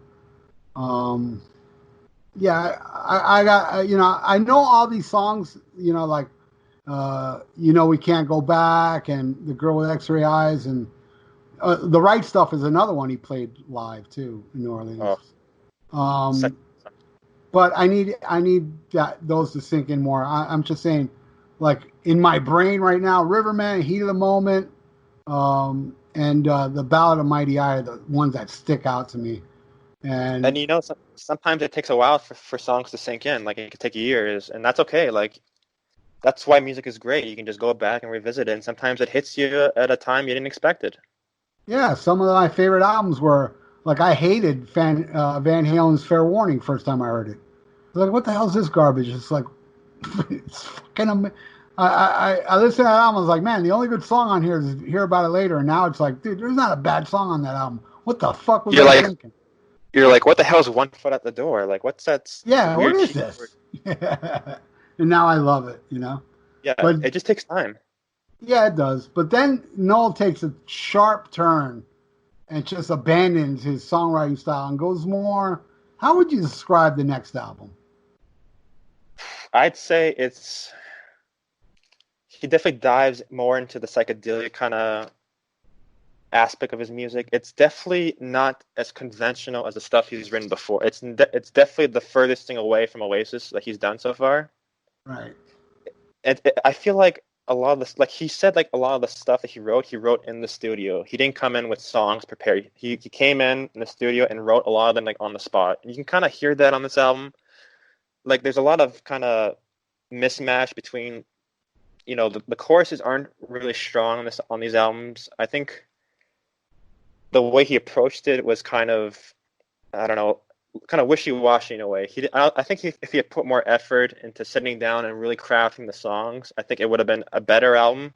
It's definitely my least favorite, but I still love it. I think there's a lot of great songs. Like my favorite has to be "Be Careful What You Wish For." I just love the bass playing, the vibe, the sound effects, the backing vocals. It's just, it's an amazing song. Yeah, that would probably be my favorite off here as well.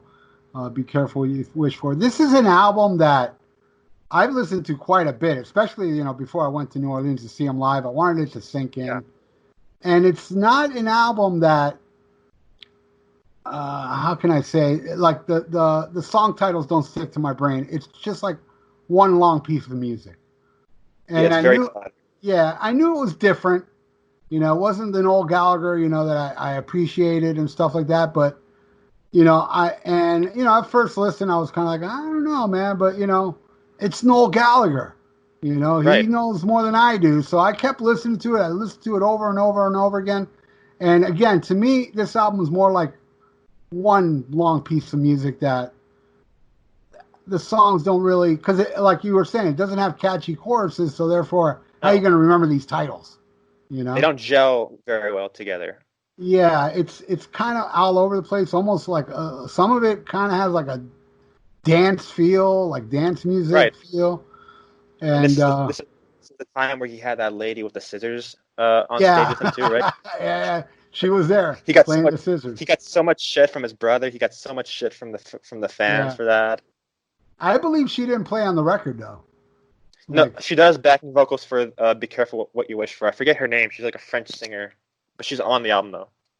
Right, scissors player. Yep, I remember her up there with the scissors. Yep. And I remember the controversy with the first single, "Holy Mountain." Everybody was saying that's "She Bangs" from Ricky Martin. You remember that? Is it? No, I don't. It kind of sounds like She bangs, whatever. Yeah. And no, Noel Gallagher even heard it. People griping. He's like, I don't even know the bloody song. I saw an interview of him talking about it. That's probably my least favorite song on the album, though. Holy Mountain. Yeah, it's a strange one, Yeah. I like I'm overlooking the tracks now, but It's a Beautiful World. I remember liking. Now I remember that. Yep. I think that was a single. And then the bonus track is the most Oasis sounding song on this is Dead in the Water. Love it. It's so good. And he played that when I saw him too. I remember he played that. And there was a lot of people that were saying, hey, that's the best thing on here. A lot of people hated this album, but they only liked Dead in the Water. I did purchase the last two EPs he did, but man, they didn't grab me. You own them? Like really? What was Black Star? Yeah, I have them both on vinyl. Black Star Dancing and this is The Place. Yeah, there's three. Black Star and then Blue Moon Rising. Oh, I don't have that one. Yeah, it just came out, I think, this past year. Okay, that I do not have, but I did order these two on Amazon, and I do have them, but I only listened to them once or maybe... No, I don't think I even listened to them twice. Listened to them once, and I'm like, man... I don't know, man. I just didn't give it a chance to sink in. So there's 9 songs total, and I think, like, as an album, this is probably better than Who Built the Moon, in my opinion. All right. I'll give it more of a chance, but it sounded more dance, even more than Who Built the Moon to me. There's actually one song called "Come Outside" from Oasis that he records for the last EP that he released, and it's amazing. You got to listen to that one. The best song, in my opinion, though, is the song called "Rattling Rose." I think that's just a stone cold classic. The fucking groove, it's so catchy. the backing vocals, and a lot of the songs on these EPs, he said he wrote on bass because he usually writes on guitar, and he said he wanted to kind of switch it up a bit, so he started writing a lot of kind of dancey kind of tunes on the bass, and that's kind of where you kind of see that influence on here. It's a lot more kind of dancey, kind of poppy kind of style of Hmm. songs, which I dig, and there's a little bit of kind of psychedelia too, but I do prefer these over the last solo album. I think if he kind of took them together and made an album out of these, I think it would be a very strong album. What's up with him? Is he gonna ever make an album again, or is he just gonna release EPs? No, I think he's gonna do another. He's kind of like one of those old school kind of guys where his whole career has been making albums. I think he's definitely gonna do another album. I just think he had these songs. He was doing them, every couple of months and just putting them out. And plus, he never did like EPs like this before, So it's kind of like new Right. territory for him. But I think he's definitely gonna do another album because what else is he gonna do? Yeah, I did see interviews of him saying he's not gonna stray and go back No, to how he was and keep and that's doing fine. experimental music like this. You know? That's fine because that's the whole point of being solo is to try something different, and that's what he's doing. And if you don't like Right. it, then Don't buy it. go back. Don't buy it. Go back to the Oasis albums. Exactly. All right, now we're going to go into something I am not aware of, but you are. Yep. I'll say what I have to say about Beady Eye Okay. because honestly, I just don't get it. I never bought it, but I did listen to it, when they were new. Yeah. And this past week, I listened to both of them again. And again, dude, I gotta say, it doesn't grab me, except for one song that I did like was a song called "The Beat Goes On." I Okay. like. I think that's on the first album, right? Or yeah, it I'm is. not sure, but I took a note of it. I go, oh, I like this one. What did you think of BDI? Now this was the first album that came out after the breakup of Oasis, and I was super excited because I was a huge fan of them, and I didn't want them to break up, but they did. And I remember this came out, and I bought it, and I really loved it the first time I heard it. I probably listened to this thing for like the whole year, and I loved it. And then as time grew on, I kind of stopped listening to the album. I think there's a lot of good tracks on here. There's a lot of filler, but there's a lot of good standout tracks too. Like I really love The Roller. I love The Morning Sun. What else? Bring the Light. Beatles and Stones is kind of cheesy. Millionaire is another kind of cheesy tune. This is them kind of trying to keep the Oasis sound alive. It's the same lineup as Oasis minus Noel. So then it's more of a band effort, and I think as time went on, I kind of didn't listen to this album as much. It's good. It's not as good as the Liam albums, I think, but it's worth revisiting if you haven't really given it a fair shake. Right. What did you think of the second one, B? Okay, this one I don't like at all. I think it's a little too psychedelic. I never got into it. It's a tough listen for me. I like two songs. I like Flick of the Finger, which I think is a really cool opener, and I like Shine a Light. And then the rest just never grabbed me. I think the album cover is really cool with the naked chick topless. I think that's really fucking cool. But the rest just never grabbed me. It's a tough album for me to listen to. Right. Well, I gotta say, being a Noel guy, Yeah. when I saw Wall of Glass, the video, I was Yeah. like, holy fuck, this is amazing. I Yeah. thought it was just so fucking good. And then I saw like another video for What It's Worth, Yep. and I was like, oh man, I gotta get this. And I bought the album, and man, I gotta say, I am completely in shock how great both these albums are. Same. I didn't think they were going to be this good. No, I had no idea, man. Like Liam really found some great people to help him write. I mean, he got credit on all the songs, Yeah. but who knows? Maybe it's an Ozzy thing. I don't know. But Yeah, maybe Bob Daisley wrote all the songs. yeah, yeah, exactly. But man, the song "Bold," "Paper Crown," "I Get By." I mean, the whole album is great. As we It were, is. we're talking about the first Liam album. Yeah, and it came out the same year as Who Built the Moon, and I think this is a way better album than that. He I definitely agree. outdid his brother. I agree. I was like, wow, and it's it's total Oasis. Yeah, it's him just doing Oasis. Yeah, the catchy, hooky tunes. He sounds great. And amazing. He plays guitar on this album a lot too. Oh wow, I didn't know that. Yeah, there's a great documentary called As You Were, where he kind of talks about what his life was like after Oasis, and he talks about going through depression, how Beady Eye just didn't connect with people, and how he had to kind of basically start over with his career. And I think he wrote like half of the songs he wrote by himself, and the other half he had people helping him out. But they're still great songs. I mean, my favorite on here has to be Bold. I love the song Bold. It's so catchy. It's anthemic. Yeah. The chorus, his voice has never sounded better on this album. Like it's just great. Like he definitely, I think he started to take better care of himself. His voice, I think he finally like learned like, hey, like this is on me now. Like I can't rely on Noel anymore. Like I have to show people like, hey, I can do this. And he definitely showed, at least me, like, wow, like he's a reckoning force. You can't like count him out. Yeah. A guy that annoyed me, I was very, very impressed with this album. And his voice doesn't annoy me at all on both albums. No, it's great. It definitely fits the songs. You know, he's not trying something out of his range, out of his depth, out of his genre. It's just he wants to do Oasis song style kind of music, and he does it.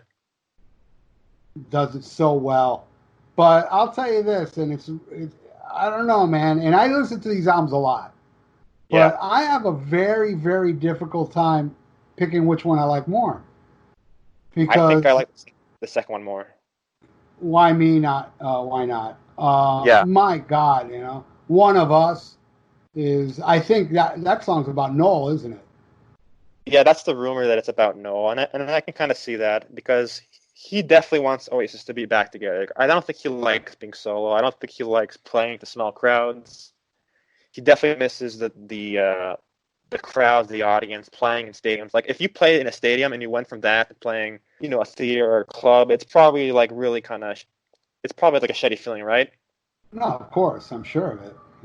He definitely wants to be back in the band, and I don't think, there's something about brothers when they fight. It's eternal. Like it's something that can't be fixed, because I think like they have like deeper seated issues than whatever issues they had with music. They had some like lifelong issues, and like I don't see them ever getting back together again. I don't know what your opinion is on that. Oh, I don't see it either, and the reason why I don't see it happening is because of Noel. Yeah, he doesn't want to. You see these interviews with him, he's dead against it. I remember on this album, Liam, there was a story that he attacked his wife and his kids on Instagram. Yes. And then Noel came out and he said something to the effect of like, the song Once is the amount of times that people are going to listen to this shitty album. Oh. And it was such a fucking burn. And I laughed so hard. Like one thing you should never do is attack someone's family and kids. That's just something you don't do. And he did that. And I think after that, I don't think he wants anything to do with them. I've heard rumors that they haven't talked in decades, that when they go and visit their mother, they have to like let their mother know like in advance when they're going to be there, so they could avoid each other. Like it's the Godfather, man. Yeah. Fredo. You've got a better chance of the Ramones reforming and reuniting than you do of Oasis. Yeah. Ouch. Yeah. Wow. Yeah, I did see Noel mention the family attack in an interview. Yeah. And he did say something to the effect of, there's no way I'm getting back with that guy. It's weird because with brothers and band, they just don't go together. I guess except for like the Young brothers, like they never fought. Did you ever hear anything about? Van Halen fought a lot, but they're very tight. But even like Angus Young and Malcolm Young, like you never heard them like fight, have arguments, go against each other. They were always just like tight knit. And the Pantera brothers too. Oh yeah, them too. Yeah. Yeah. But the Kinks is a good example. The Black Crowes. Yeah, but they all got back together. But still, they didn't. They're infamous for fighting. Yeah. But I saw an interview with the Black Crowes, and I don't even know why because I'm not a fan. But love the Black Crowes. I love them. Well, I'm not a fan of theirs, but they toured with Oasis. Did you see that tour? No, I didn't. It didn't come down here, or if it did, I wasn't. No, it didn't come down here, but because by then I already was a fan. But the Robinson brothers says, man, touring with Oasis, we realized, yeah, well, you know what, we get along more, than these two, because he said those two are at each other's throats, And that was part of the allure of the band. Like they would always fight, they would always get into arguments, they would fight with the press, they would fight with themselves. They were crazy people. I mean, imagine you're in a band, right? Imagine being with someone like that, just constant fighting and craziness all the time. Like you couldn't handle it. No, I've been through that actually. In Yeah. my initial band, it's like I fought with the guitar player constantly. I mean, got to a point where one night I said, please, please, please, I beg you, punch me in the face. I wanted him to punch me in the face so I could just kill him, because I didn't want to do the initial fight. I wanted him to punch me so I had a reason to destroy him. And imagine if that guy was your brother and you were stuck with him for the rest of your life. Yeah, no. And, my brother, I actually have a brother, and boy, man, if he was like me into music, we would get along so well, because my brother rules. And I never fight with him. I mean, I fought with him when we were little kids, but that's part of life. But I have like the greatest brother in the world that I haven't fought with him in decades. And boy, too bad he ain't a metalhead. He would be great in my band. And there's one thing I want to mention too. That I was watching George Martin. He was being interviewed. I think it was for the anthology, and he was being interviewed by Roseanne Barr. And Roseanne Barr asked him, like, it's so sad that we'll never see the Beatles again. And then the genius that George Martin is, I think he's the greatest producer of all time. I don't know what your opinion is on him. I love him. He said something really fucking poignant. He said, wasn't it great that they even existed at all? Wasn't it great that we even got to see them? And that kind of, I think, applies to Oasis too. Yeah, I agree with that, Have you ever heard, are you a Cheap Trick fan? Massive. Wow, then you know how great All Shook Up is. Yeah, and I wonder, like, if Noel was the Cheap Trick fan, because again, Rick Nielsen's one of the greatest pop songwriters of all time. I wonder if he was influenced by them at all. It must have been, because you hear a little Who, Beatles, and I hear a lot of Cheap Trick and Oasis. Yeah. The hookiness. Yeah, and I don't know if they were really big in the UK. I'm not totally sure on that. You would probably know more than I do, because you have. I don't think they were. No, I don't think they were. No, I mean, I know they still go there, but I don't think they're a big hit. Oh man, again, another band. The first 4 albums, does anybody else have 4 albums in a row like that are just bona fide masterpieces? I can't think of anybody else. Unbelievable. And the live album, yeah. Yeah, Budokan. Yeah, that's a band that I've done episodes already about Cheap Trick. But anyway, hey man, Zoonation, it's been an honor, bro. Did you have fun? Dude, I had a blast. This was a dream come true. I got to tell you, thank you for having me on the show. I've been a fan of yours for 6 years now and going. Nice. And I just want to say a couple of words, if you don't mind. Go ahead. I mean, there have been times when I've had the shittiest day ever, like just utter complete shit, and I would see your show pop up on my phone, and it would be one of the highlights of my week. Wow. And one of my favorite things to do, especially in the summer, was to take your podcast or any of your shows, listen to it, and just bike around and laugh my ass off. Damn, dude, thank you so much. And yeah, you've been one. You feel like an old close friend that I've known for years. Wow. Well, I feel the same talking to you today on here. Yeah. We had a good chemistry, dude, because we love Oasis. And I've listened to every single one of your shows. Even if I don't like the band, I still listen to it because I love your passion for music. You're so dedicated. You're so just when you love something, you love it.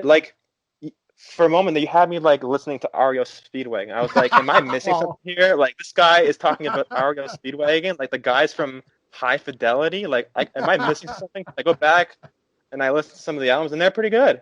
Oh, cool, dude. Yeah, man. To me, 70s REO is a different band. It's a blue collar rock and roll band, And, I mean, you got me so much great music. I wasn't into thrash metal at all, and then you got me into it. I love Violence now. The Eternal Nightmare is one of the greatest Hell thrash yeah, man. time.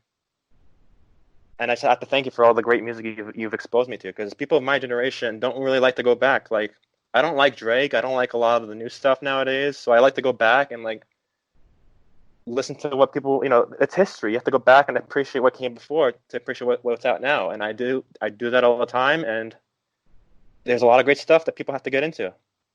Oh yeah, man, and I said it before. I'll say it again. I mean, like, I love different types of music. They all take a backseat to metal, but I'm not so close-minded. I if I like it, I like it. Yeah, There's a lot of bands I despise, and then there's a track they yeah. do. I'm like, well, I like that song from this shitty band.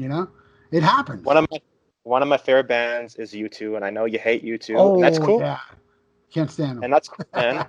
Don't like them.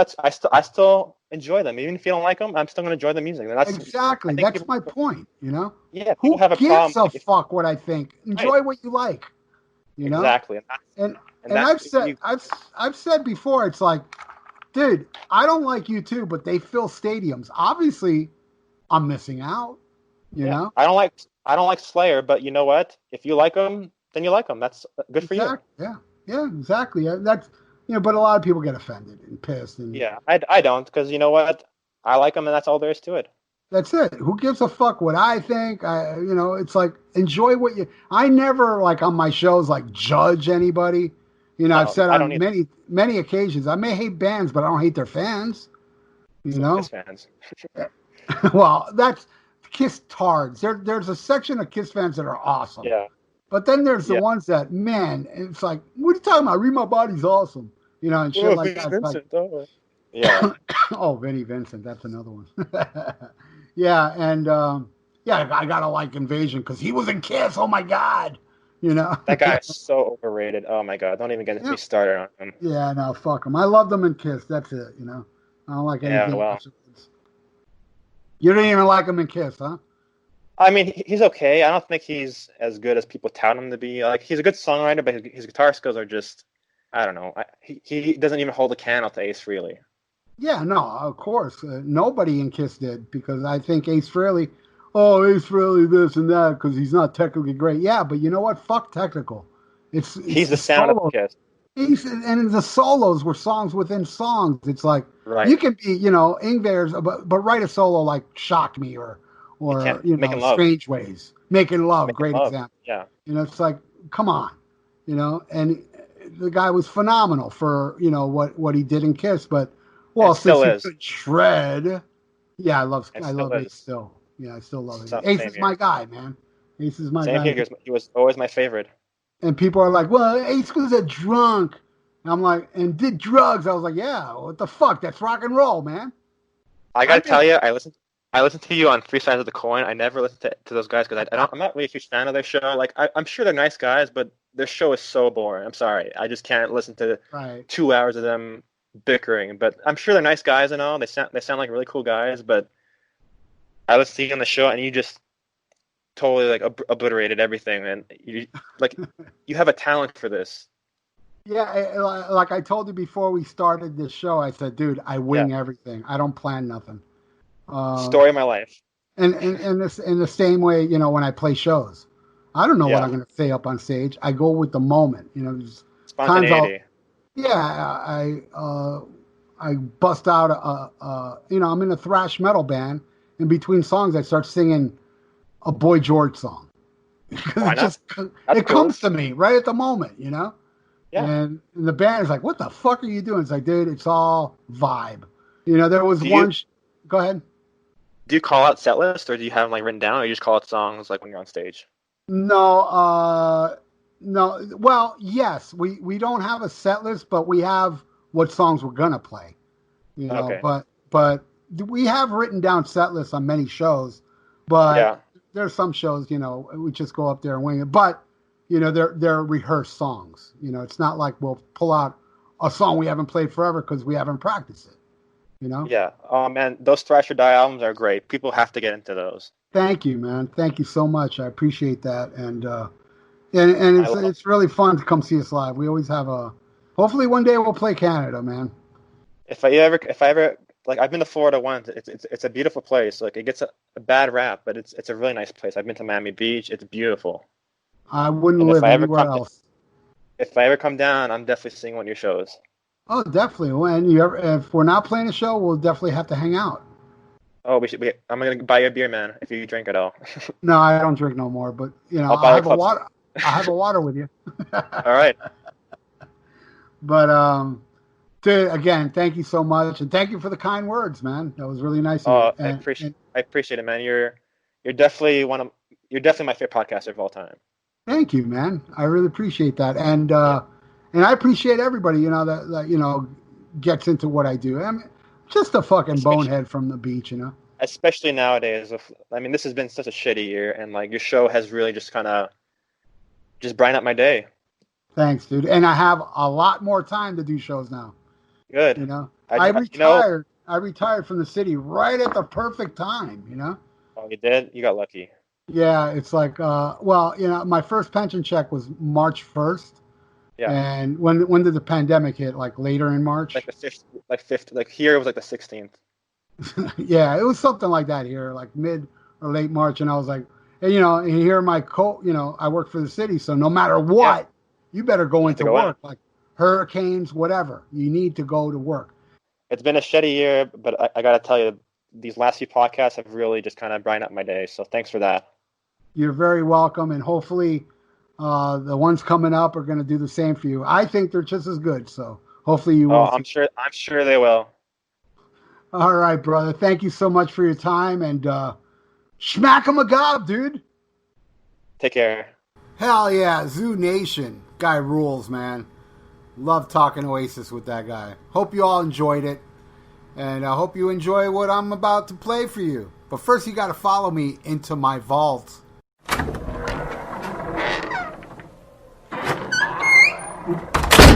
All right, what I want to play for you is something that I touched upon while we were doing this episode. When we were talking about the Oasis B-sides, I was telling Zoonation that I basically ripped off one of the B-sides called You Got a Heart of a Star, and I wrote a song called Posers and Hipsters.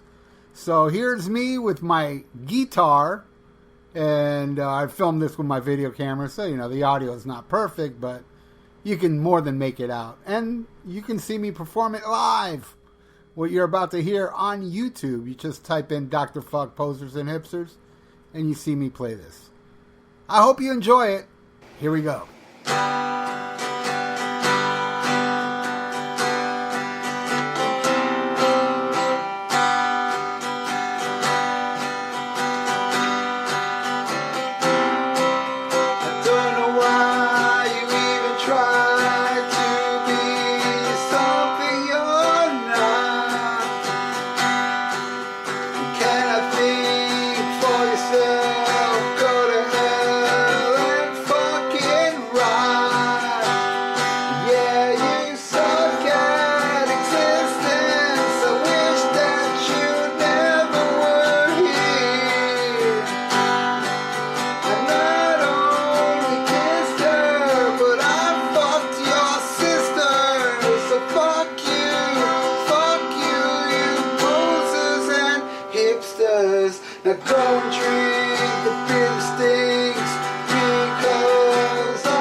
butthole. She loves when I come in her eye. She loves when I fist her, 'cause she's like your sister. So fuck you, you posers and hipsters.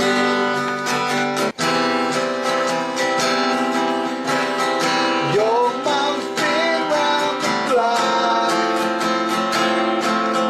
She sucked all of our cocks. Then she left just to kiss ya. So how did I taste? Bet it was not that great. By the look on your face, bet you wish she never kissed ya. Ah, yeah, fuck you, fuck you, fuck you, fuck you, fuck you, fuck you, posers and hipsters. Thank you. Ah, what a beautiful little ditty. Posers and Hipsters by myself. Thank you, everybody, for listening, especially if you're still listening. Man, it was a long episode. We're going on to 2 hours, and I usually don't try to have the episodes this long, but this conversation was awesome. You know, there was some stuff I cut out. You know, we talked about Van Halen for a bit and other stuff, but, you know, I mean, I know a lot of you, you know, short attention span people, you know, you probably would have tuned out. Especially you that saw, like, Oasis in the title. You're like, oh, I want to hear about Oasis. And then you hear us talking about Van Halen, you tune out. So I wanted you to listen to the whole thing. Oasis fans. And fans of the Viera Vault, I'm sure you're listening even if you hate Oasis. Because you rule. You fucking rule. And got some more episodes coming up. I got 2 interviews set up for tomorrow. And, boy, it's just going to keep going on. Every Sunday I put them up here on Spreaker, and it goes up on Apple Music and YouTube and what have you. So, hey, leave iTunes reviews and I'll read them out like I did on one of the past episodes. And we got a lot more coming up, man. And please subscribe and please share if you like. I appreciate it, especially you guys that share. You fucking rule. Till next time, everybody. Schmack 'em a gob.